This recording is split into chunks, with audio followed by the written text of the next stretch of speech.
Hello, everybody. Public Act 100-0640 amends the Open Meetings Act to expressly authorize public bodies to meet remotely in certain circumstances without the otherwise required quorum present at the meeting place. This law requires that the head of the public body determine that an in-person meeting is not prudent or practical because of a disaster. So Jeff, as the committee chair, I'll ask you to make that determination once the meeting is called to order. At least one member of the public body or the chief administrative officer or the chief legal officer must be physically present at the meeting place unless it isn't feasible because of the disaster. So I'm here at the library this afternoon. We should do a roll call after the meeting is called to order. All votes will be by roll call. As with all open meetings, we provide space for public comments in accordance with the law. For the purposes of this virtual meeting, we've asked for the public to submit their comments via email or voice message, and I will read them aloud at the appropriate time. This meeting will be recorded and will be available on the library's website for 30 days and will be archived in our administrative offices thereafter. Over to you, Jeff. All right. I'd like to call this meeting of the Aurora Public Library District Strategic Planning Ad Hoc Committee to order at 4:03. We have the in-person meeting finding. The Aurora Public Library District Strategic Plan Ad Hoc Committee finds an in-person meeting is not practical or prudent at this time because of the ongoing public health emergency and believes it's in the library's best interest to hold a virtual meeting to perform our essential business. Okay. Anything else there, Michaela? I do have two changes to the agenda. First, the introductory paragraph lists this as the Building and Grounds Committee. It is not, it is the Strategic Plan Ad Hoc Committee. Also, the minutes that we're approving are incorrectly listed as November 25th, 2019. We are actually approving the minutes of the February 24th, 2020 meeting. Okay, all right, those are the changes. All right. Can I have a roll call for the attendees? So Kim, could you call the roll? Jeff Butler. I'm here. Joe Philippek. Here. Andrew Smith. Absent. Okay. So the first motion is to approve the meeting minutes of the February 24th, 2020 meeting of the Building and Grounds Committee, or is this the strategic planning meeting? Yeah. It is the strategic plan meeting. Sorry, Jeff. Okay, so that's what it is. Okay. Kim, could I have a roll call vote of? You need a motion in a second, Jeff. Sorry. This is Joe. I will make a motion to approve those minutes of the February Strategic Plan Ad Hoc Committee meeting. I will second it. Jeff Butler. Yes. Joe Philippek. Yes. Andrew Smith. Absent. Okay. Just for my clarification, do we have to approve these by the full board as well, or just this committee? Just this committee. Okay, thank you. All right. Do we have any public comments? Okay. No public comments today. All right, thank you. So the next topic is the 2021 strategic plan, and Michaela, I'll let you introduce it. All right. So we sent the committee a draft of our one-year strategic plan for 2020. It's a one-year, one-page plan. So this plan incorporates the EDI pillar that we discussed with the full board in December. It also takes elements from our previous Feed Your Imagination and Express Creativity pillars and combines them into one. The pillars always had a lot of overlap, and this made sense to us, especially as we were adding another one. So this new pillar maintains the focus on reading and programming, and it redirects it to what we know will be our work for the coming years, which is helping our community recover from the pandemic. This is a one-year plan for a few reasons. First and foremost, it's really hard to know right now what life is going to look like post-COVID. I see many of the goals in this plan actually having activities related to community conversations so that we can better understand what people's needs and aspirations are rather than just what we think they are. Also, we'll have a new board in May, and I'd like to understand their priorities and aspirations before we commit to a longer term plan. Finally, I'll say that there are internal operations priorities that are not listed in this plan, things that in our original 2016 plan, we would have called a fifth pillar. And so those things include migrating our new payroll and accounting software, hiring an architect to create a space plan for our branches, building a new bookmobile, things like that. If you'd like to see something more formal along those lines, we can put that together for you. I wanted to put the priority for today on the public service aspect of this 2021 plan. And so I'm sure that you guys have questions and things that you'd like to talk about. Jeff, if it's all right with you, we should just open the floor for that discussion. Okay, let's open the floor for that discussion. So thank you for putting this together. Of course. So Joe, do you have any comments or issues or questions? Probably I guess I would start maybe just with hearing a little more about, so under restoring Aurora, the third goal, Aurora's reading culture supports healing and mental health post-COVID. If whether it's Michaela or any other staff with us, to just talk a little bit more about that one and sort of what the intention is regarding that goal. Right. I'll say a couple things, and then maybe Heather has some things to say. So we are thinking about reading and literacy and as you know, a core function of the library. One of the things that we discovered during the pandemic was that people really value this as a source of entertainment, you know, when not a lot of other things are available, but also as a balm, as a healing factor. It's of course a way to learn new things, which we all need to do all the time, and we're especially gonna I think need to do post-COVID. But just giving our staff the a formal way and a plan to think about how we can use the power of reading and literature to recover, to restore our souls, you know, after all this is over. And Heather and Tom, if you want to jump in there, please do.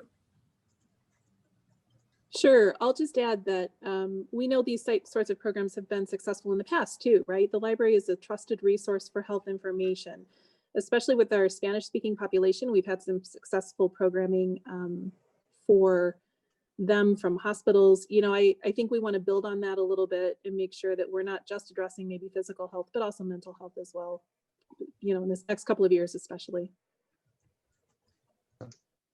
And I would just add that, you know, when you think about book discussions or discussion groups, certainly there can be literacy, you know, fiction type books that fit those boxes or check those boxes, but nonfiction too, you know, to explore wellness and mental health.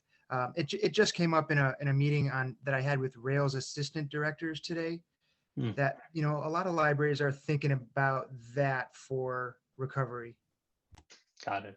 So it sounds like the focus on reading is intentional here, because I mean, my thought when I reading it was thinking about all the other ways we will want to support healing mental health post-COVID, whether it's programmatic elements, whether it's job seeking. I mean, all those things, obviously, when we deal with the fallout of this pandemic, which I mean is still coming and will be there for quite a while. But if there really is desire to sort of target that, then I think it makes sense. And that's not to say we can't and shouldn't do all those other things.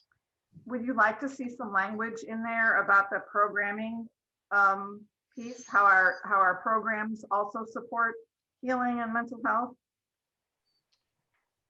Possibly. Well, like I want us to do it. I'm just kind of, you know, like I think that's important, and I think all libraries will be doing it. Yeah, sure. Perhaps but I certainly appreciate like the intentionality of having reading in there. That's obviously a foundational part of what we do. Jeff, I don't know if you have any thoughts either way of leaving it or something more broader.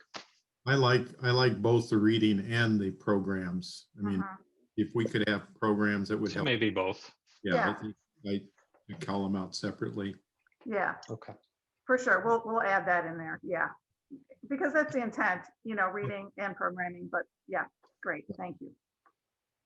The other question I had about that one specifically, and I'm glad Joe brought it up, was does this also apply to the unrest, the support healing from the unrest of our political system and from our racial system or our racial justice system? Does that apply at this as well or not? I think it would. I think it would. I think, maybe some of those efforts will fit into the first pillar, the EDI pillar, but I can see, it is part of the work that we need to do in healing our community. Yeah, I can see some activities around that. And I think it's very hard to separate them out. And those are three big things that have happened to us over the last couple of years. So Yeah, it's very, very true. really Very have been thoughtful. intensified over the last couple of years in 2020 for sure. Okay. Joe, do you have other comments or questions? One other question, and it might just be my own sort of ignorance with the phrase or when we talk about, so in that same pillar of restoring Aurora, when we talk about supporting arts recovery, can you talk a little more about what the meaning there is? So this, so the express creativity pillar in the previous plans had a strong focus on supporting the arts in Aurora. And we still want to continue to partner and work with all of our arts institutions in Aurora. And we've continued to do that insofar as we could during COVID. The Paramount has mostly been shut down. The venue has mostly been shut down. All of our institutions are pretty quiet right now.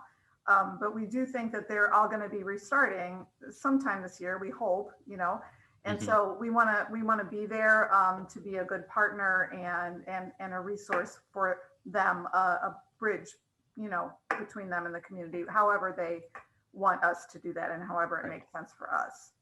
So, okay, so Heather and Tom chime in.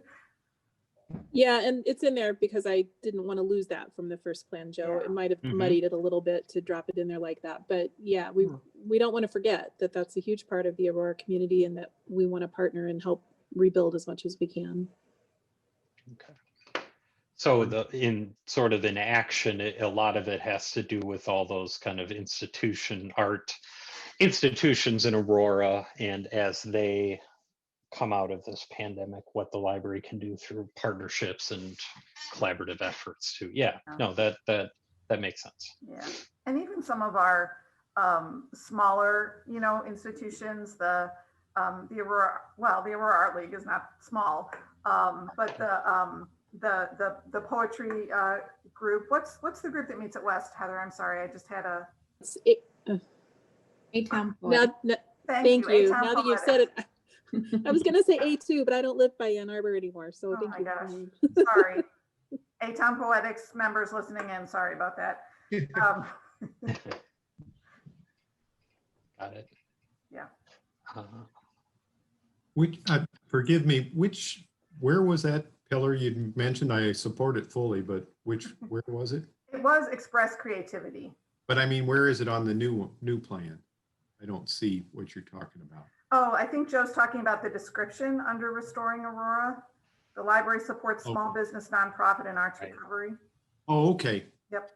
I read over it 3 times. It's in different font and I just missed it. Okay. Yeah. No problem. Okay, good. Thank you.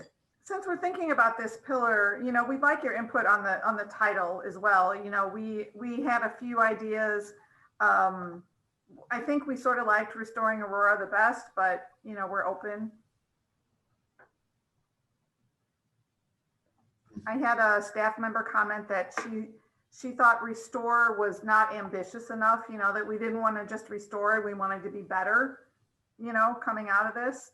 And so rebuild was her suggestion. I don't know if you guys have any thoughts about that or. I mean, personally,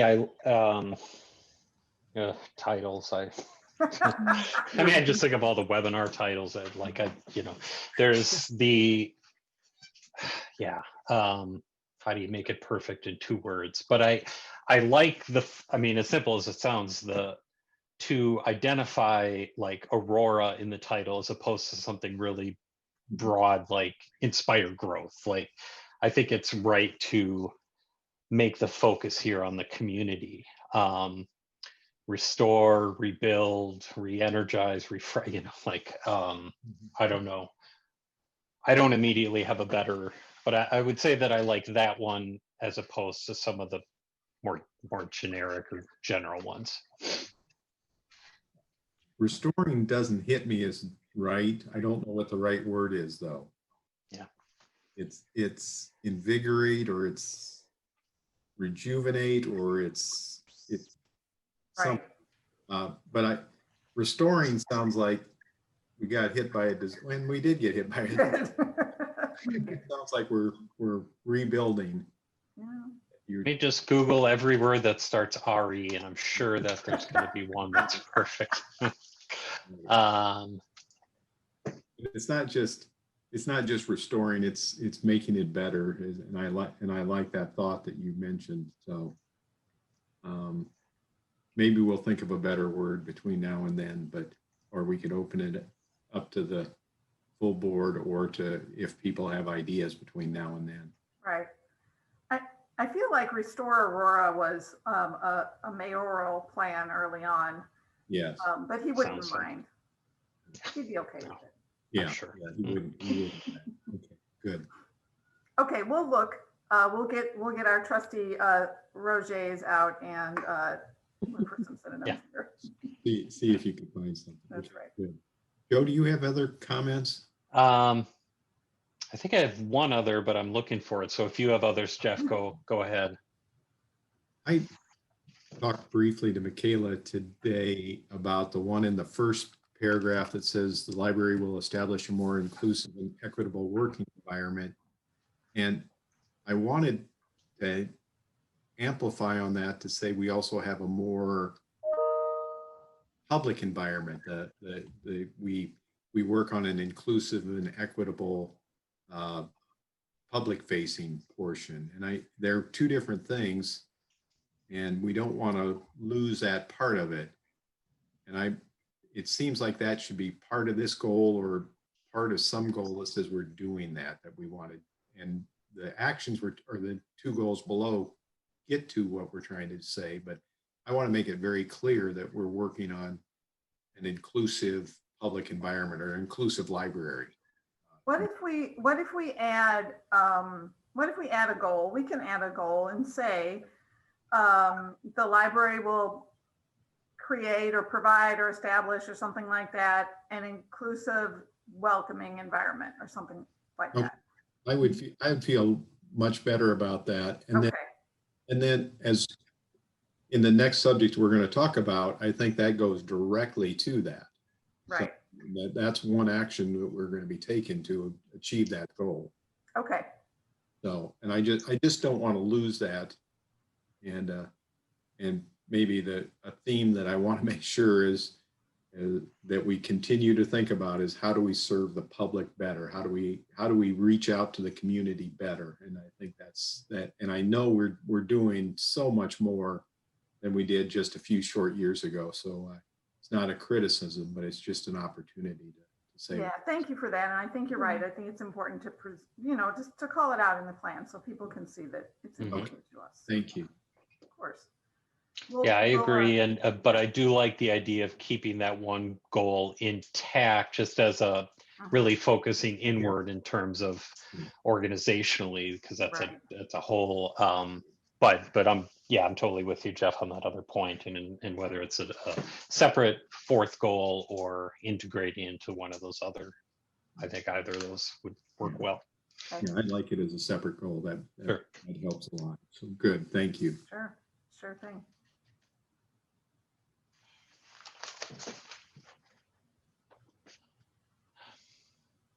What else? Joe, you said you had another one? I thought I had one other, but now I think my other notes were just regarding the EDI consultant. So that might be that may be the main points that I had, Jeff.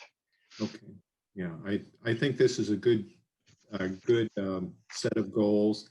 I like the fact that this is kind of a 1 year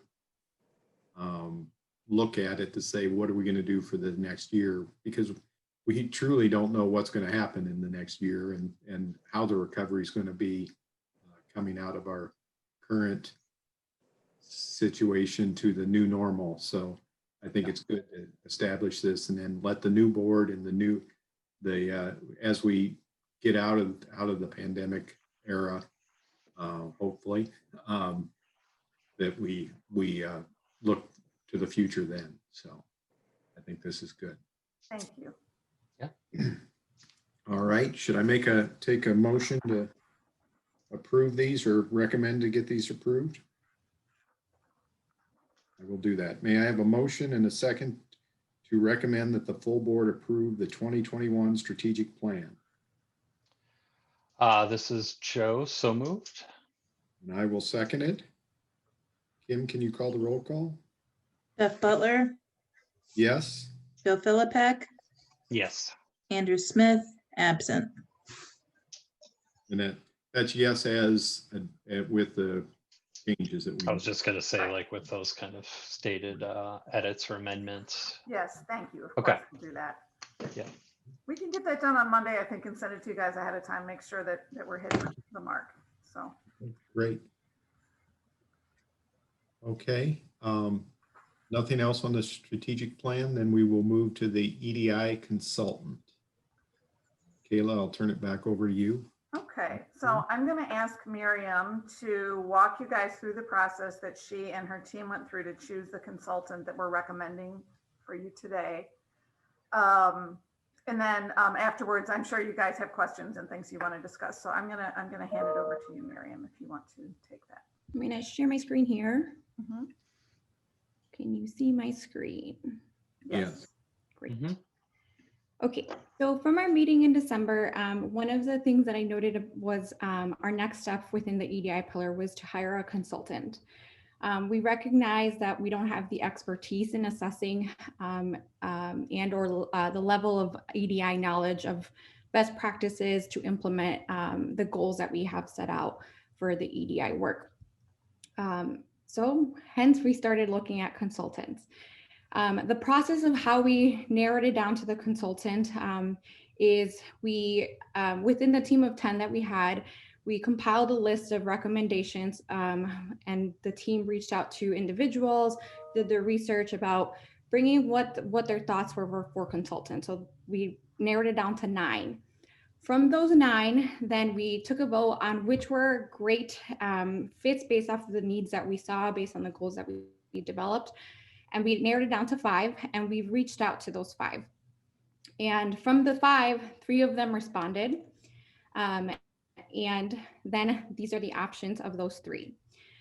So for option 1, with consultant number 1, this individual had experience working with libraries, assessing current climate. And I will also say this was a one-on-one conversation via Zoom that I had with each of them. So in their explanation about the work that they do, they assess current climate and develop a path moving forward. And of course, that's something that every consultant does. So I kind of outline here a little bit more in detail about what that process looks like for them. For this option 1 consultant, they would reach out to the community for feedback via community outreach. So going out into the community, talking to individuals via surveys, et cetera. So engagement. They would tailor training to staff based on leadership level. So something that they highlighted was that they recognize the need of providing EDI training and how that might look different depending on the leadership level. So a manager might have a little bit of a different training than a front staff might have. So tailored training and then ongoing support. So for this first option, it is a 1-year commitment, and being available there for us to reach out for guidance to this individual regarding what does an audit look like? What does an inclusive service look like? And then lastly, would help us move forward in strategizing a communication plan, and then best practices for the future. Something that this individual highlighted was their level of understanding about how with doing EDI work, a lot of it might be internal and or it's hard to portray to the community. How is the amount that you're investing in a consultant being how does that look like for the public, for example? So how do we communicate and engage the community in informing them about the changes that we're doing? So definitely something that she highlighted was how do we move forward? For option 2, this individual had experience working with libraries as well. And then the assessment of the current climate and the steps for moving forward look a little bit different. So the assessment on the current climate would only be conducted through an audit based on documents. So not engagement with the community, but here's our strategic plan, here's our bylaws, here's our procedures, and then would assess based on that.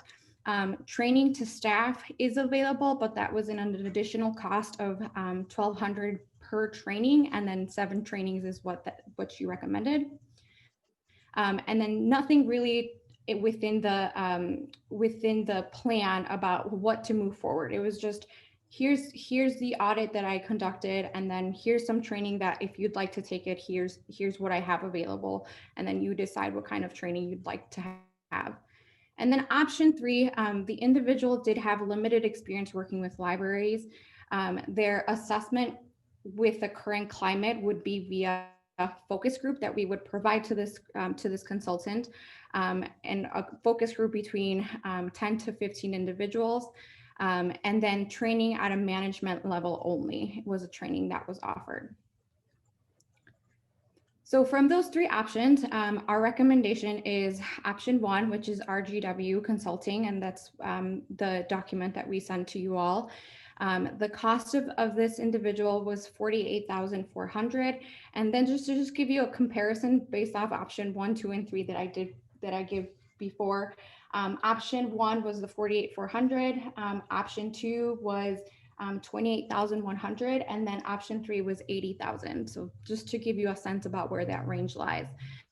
What we really liked about this consultant was that the proposal really aligned with the needs that we have and the goals that we've developed within the EDI group. So auditing our specific needs, serving as an ongoing consultant, not just here's a report and like we want to have someone give us a little bit of guidance. Tailored trainings for and at all leadership levels, and then really helping us with establishing a framework for decision making and operations and what our next steps might be moving forward. Something that we really like is that this individual really brings in a level of expertise, and walking us through the process, we see that there's a significant value in that they can contribute a really long-lasting, meaningful change for the library. It is a 1-year commitment rather than here's the audit, we completed it in 3 months or 8 months, et cetera. So it's a 1-year commitment. And then based off of this individual, we did do some references, and we reached out to Oak Park Public Library, Glen Ellen, and Skokie Public Library. And they did speak very highly of her. And she had great references. And more importantly, too, like these libraries that we reached out to get more feedback on, they're really well-known libraries that are well-known in their communities for already investment of EDI work within their community. So the impact's already being reflected there. So we really love like what we heard about her from other libraries, the price point, the things that they offer, and that it aligns really closely with what we're looking for within this goal. Questions?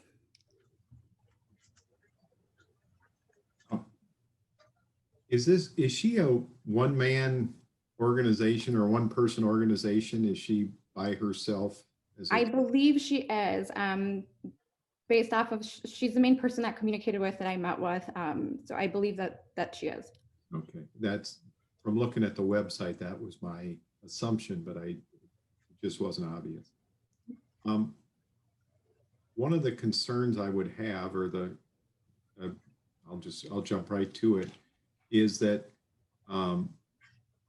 is this more than just a Black inclusiveness? Is it more for the Hispanic community, the LGBT community, the Indian community, all the other ethnic varieties that we have, all the other things that we have in Aurora, that because we're a very diverse city? Yep, that's a great question. Yes, and that's something that was very appealing too, was she talked a lot about how inclusiveness is at all levels. So even evaluating our services based off not only racial inclusion, but also gender inclusion. And again, like even with the conversation, it was pretty clear to me that her level of understanding of libraries was in depth more than the other two candidates, because she talked about, even for example, one thing that we talked about with our goal number 1 was the inward and how we make the work environment inclusive. She talked about, for example, education and access, how a degree might be, something that is a barrier for many individuals. So she is looking at it from an inclusive standpoint on all aspects, not just race. She talked about gender. She talked about accessibility. She talked about race. She talked about even language barriers, for example, is something else that she highlighted. So there was that reflection of that inclusion across the board. Okay, so we feel comfortable based on talking to her and also the recommendations that it would include a lot the world of Aurora and not a segment of it. Correct. And I will say, I mean, to echo what you said, Miriam, Skokie Oak Park in particular, I mean, these are libraries that not just in the state, but I think you could even say nationally are have really been lauded for the work in this area. And I mean, Skokie in particular is a very diverse community in all ways. And if they have recommended this consultant, that I think carries a lot of weight to me. I do have, well, Jeff, if you were about to ask a question, I'll stop. I jotted down a couple questions here. I'll ask one more and then I'll let you have. Yeah, go ahead. At the end I read through the information and I'm still unclear about what the deliverable is when she's done, when the final, we've spent our $48,000, what will we get? And so what is that what are the deliverables that we'll get for this service? Okay, so I'll kind of phrase it in like a during the process, and then once this individual goes, the contract's terminated or is complete, what will we have after? So the pre is that audit and that assessment with their community engagement of having an assessment of what does the community say about the library's inclusiveness, how welcome do they feel, what do they have to say, and then from that audit or an assessment, like being able to say, yes, your goals align, and or here's some things that you might want to tweak. So that's the how to move forward. In addition to that piece will also be training for staff. So it might be, how are we more inclusive and welcoming at the desk? How do we make sure that our policies are more inclusive? What does an audit look like for our collection? So that during the year process, and then moving forward as well. So once the contract is complete, for us to have the skill set to say, okay, we're going to be moving forward with this EDI work. How do we portray that to the community? How do we communicate that moving forward? One thing that she did give as an example, and the other libraries as well, was developing, for example, focus groups, on having a group that we can rely on, that, she guides us on, like, what does that relationship look like, so that as we continue EDI work, that work is still in place. Something that she really highlighted was, yes, I will come in and do the work for a year, but I want to leave giving you the knowledge, and the entire organization the knowledge of how to move forward once I'm no longer here. Okay. Jeff, I'll add too that on page 5 of the proposal of the statement of work, she does list a few things. Equity advisory team development, policy audit, strategic plan development, management team training, communications plan, next steps, planning meetings, so there are a few of those things. And I think that as we finalize the contract, if the board approves it, then we can get some more specifics. And I think we need to do some of the work with her, some of the audits before, so that we can see what it is we actually need to do. Right. And yeah, and it may change in shape as time goes on, but Yep. I can almost see a living binder that here's each one of those segments that here is the strategic plan, here's the updated policies, here's whatever the training that we did. Yep. And going forward for that. Okay. Thank you.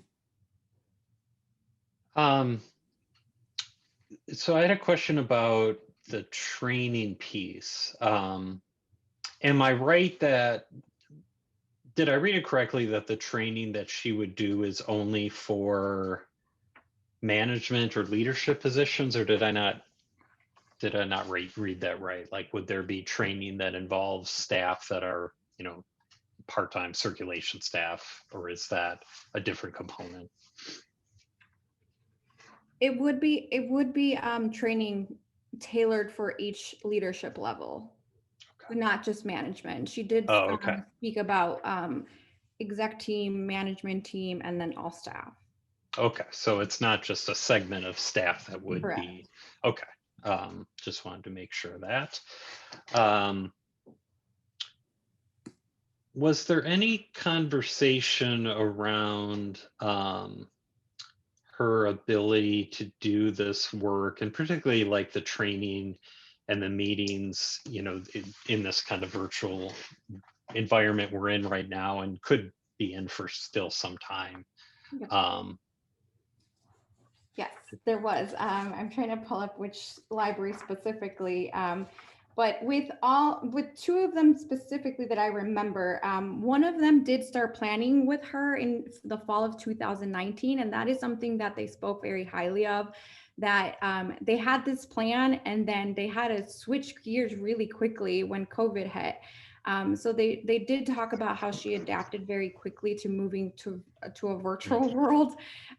So that was one thing that popped up for me, at least, of being able to adapt quickly from in-person plan to virtual.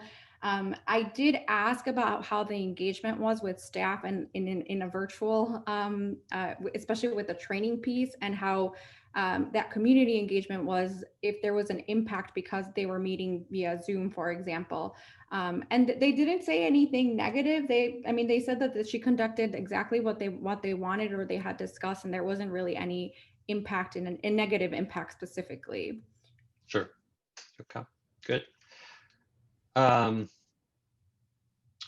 Kind of related, and I seem to recall us doing this with the EDI consultant that we're working with at Rails, that it seems like there is that time period built into the contract that would be, I think it says on this document you sent us that it would be, commence starting January 1st and ending on December 21st. And I know maybe there's still, tweaking in terms of dates, but what happens if all of a sudden this new variant and we have to, it's a stay-at-home order and we go way back and the work kind of has to pause. I wonder if she is open to some loose language that allow us to sort of adjust dates based on that kind of act of God sort of thing. Does that make sense? Like, just in case we just can't do any work because everything has to sort of pause again. Hopefully that won't be a concern. That's a really good point, Joe. But just because it has that time frame on it. And we'll make sure to clarify. That's a great point. Okay. Yeah. Even if we're in shutdown, hopefully we'll be able to continue to work remotely, but right. Who knows? Yeah. Right. Yeah. But yeah, I mean, I think that the goal here, and Miriam, you alluded to it, is just kind of sustainability, that after that this is a year of putting the library in a position to, here you are, and because this work doesn't stop, it has to be embedded into the culture, and it you don't put a time frame on it. This obviously has that. But I will say, like, when I first saw the figure, that there was a little bit of sticker shock, but when I think about the deliverables, and we thinking about the work we do at Rails, which doesn't include even, I think, half of these deliverables, if we're talking about strategic plan development and policy audits on top of training, and with the recommendations coming, again, as I said, from libraries that have really done great work for their communities in this area. From what you've presented, I think I feel pretty comfortable with this choice. Can I add something about the cost? Yeah. So I think when we all looked at this, we all just thought, oh my gosh, it's a lot of money. And it is. And it's a lot of work and a significant amount of time she's proposing to spend with us. I'll say too, I mentioned this to Jeff earlier, that before she retired, Kathy Fennell did us the great favor of saving us $35,000 on our property and casualty renewal. So we can cover it. Also, this will be through 2 fiscal years now, so that helps a little bit as well. I had several other questions or comments, so I'll ask them. Yeah, go ahead, Jeff. Why don't we just do it? I mean, do we not have the expertise to do this? Or and I mean, why would we spend this money at all? Why wouldn't we just look at our policies and kind of go online and get some training? I'll take this if that's okay, Miriam. I think, Jeff, I think we have some expertise on staff for sure, but what we don't have is distance. Just like when we created our original, strategic plan in 2016, we hired a consultant to do that for us, because sometimes it's easier for somebody who's not in it to see what needs to be done. I know when we first started talking about this with our EDI pillar team and with Miriam, I felt a little bit defensive about what we're already doing. I just thought, well, we already have an inclusive work environment. And in fact, we can always do better. But our instinct, because this is ours, is to feel protective of it. So I think having somebody with a little bit of distance who is here to help us, but who isn't, of us, it will be really valuable. So Miriam, I don't know if you want to add anything to that. Okay. So the external perspective with obviously some expertise and some knowledge of the whole process is a good thing. And so I think it's a very necessary thing. Really. Right. For what it's worth, Jeff, and again, we're going through this at Rails where I work, and having now sat in our what we call workplace climate team meetings for 6 months that are led by this consultant, and now establishing an EDI board committee that this consultant is involved in. I don't think any of us, now that we've been going through it, would have had a chance, even had we attended a lot of training, to be able to lead these conversations and do this work. It's really hard and nuanced, and it's also the conversations are uncomfortable and difficult. And again, to Michaela's point about that distance, very important. So yeah. Okay, good. I'll go right to that. Did we consider the Rails consultant to do this work, or Joe, you mentioned they're not doing as much for Rails as we're expecting. So did we consider them? Well, I mean, I will say though that with Rails, with us not being we support libraries, but we're not a library. So what we needed was different, and I think not as extensive, because we don't have really there is no community of our members are our library. So we're not really thinking about all the other things that libraries have to think about, like their collection, is their collection diverse and reflective of their community? Are there programs? Are there, like, we just don't have all those layers. For us, it was really focused just on the internal piece. And so that's kind of why. So it isn't exactly apples to apples. And I bet that if we approach this consultant with all these deliverables, it would be, like, in terms of cost and everything, I'm sure it would wind up being about the same. Right. And I'm not looking at the cost at all. I'm just saying, was that a expertise that they have, or would they be better at doing what we're asking RGW to do? So if they're not doing the same thing, I'm okay with it. And I think that our consultant doesn't have the same experience with individual libraries, perhaps. Her background has been a lot with schools, and so the fact that it sounds like this consultant has a few libraries is a plus. Right, that's good. Another question I had is, we currently are supporting the study circles that is an Aurora-based thing. How does that enter into this? Maybe it's a stepping stone to help. Will it be considered? We don't want to step on that initiative's toes, for sure. How does that fit into this whole picture? I'll take that too, Marion, if you don't mind. So I see that more as a public program. Our staff are working with the study circles, and we'll continue to do that.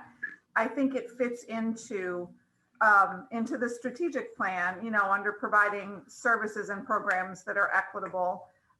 We also call out programming in other areas, programming that responds to people's needs. And I think that hits that healing part that we were talking about earlier. We're going to modify that goal, to your request, so that it's not just the reading culture, but also our program offerings. Right. Okay. Yeah. Good. I don't want to forget it. I think it's an important thing and it's very positive step. So we want to do that. I think so too. And it's been, I've had some conversations with individuals who have attended them, and it's been really life altering, from what I've heard. So good. Okay. Anything else? Joe, do you have anything else? Any other comments? Only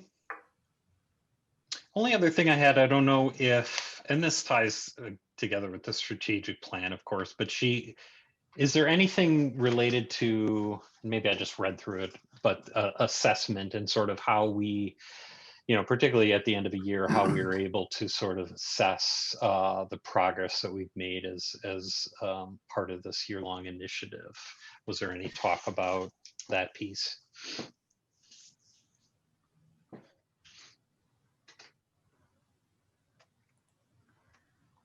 I wasn't in on the conversation, but it's hard to imagine that there wouldn't be some assessment involved at the end. I don't think that that's really outlined in the proposal, but we can get some more detail on that.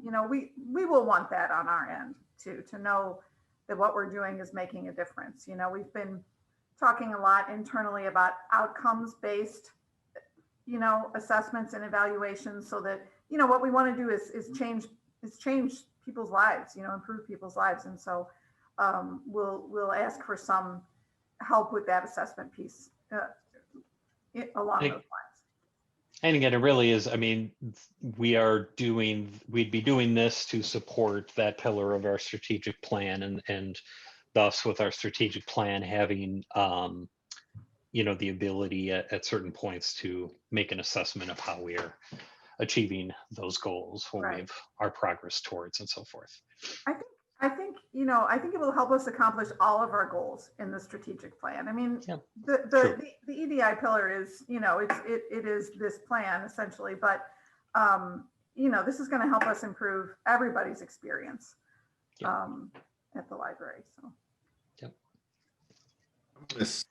my last point is, and it's going to, I don't know the words to say it, but kind of when I think about inclusion and bringing, I'm always thinking of the minority and bringing them in, but a big part of this is changing the majority, changing the mindset, changing the way we think as the majority of the minority and how we are more inclusive and how we make that happen. And so I want to make sure that that happens. And I think that's a mindset shift that needs to happen to make us truly inclusive and accepting and making that happen. So we want to make sure that that happens in the library, not just the staff, but also our patrons to make that happen. So if we can accomplish that, maybe we'll accomplish world peace next. Yeah, I was going to say we'll be up for the Nobel Peace Prize if we can accomplish that. But, you know, I'll say,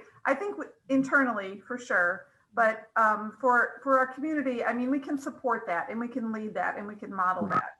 And, Right.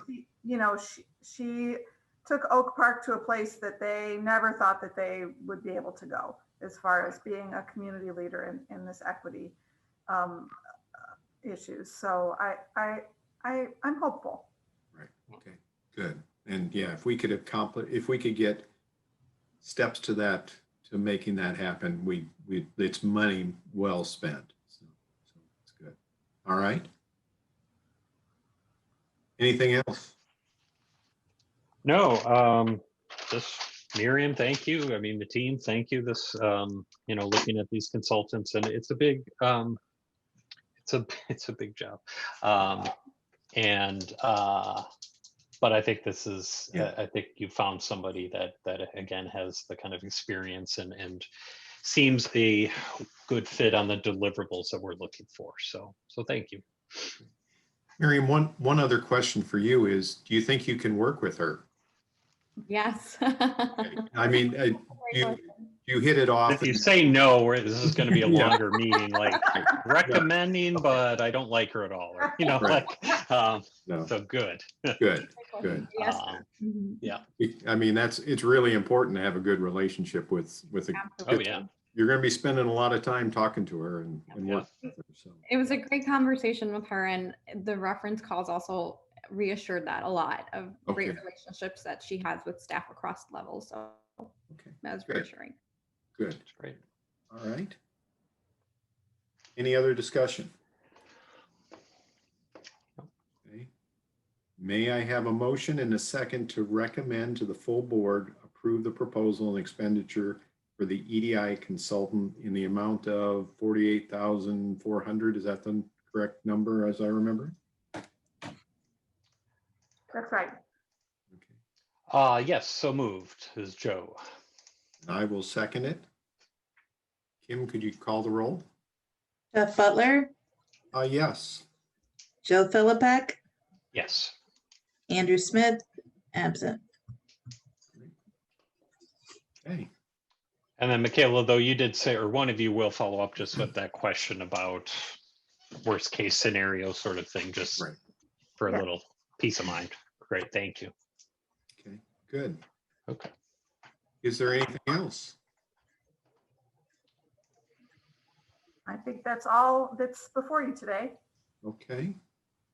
Well, since there is no further business before the board, may I have a motion and a second to adjourn the meeting at 4:55? This is Joe, so moved. Jeff, second. Kim, could you call the roll? Jeff Butler, Yes. Joe Philippak, Yes. Andrew Smith, absent. We accomplished we are adjourned. We accomplished the mission of getting done before 5 o'clock on Friday. So everybody have a good weekend. Good job. Thank you, everybody. Thank you. All right. Go Packers.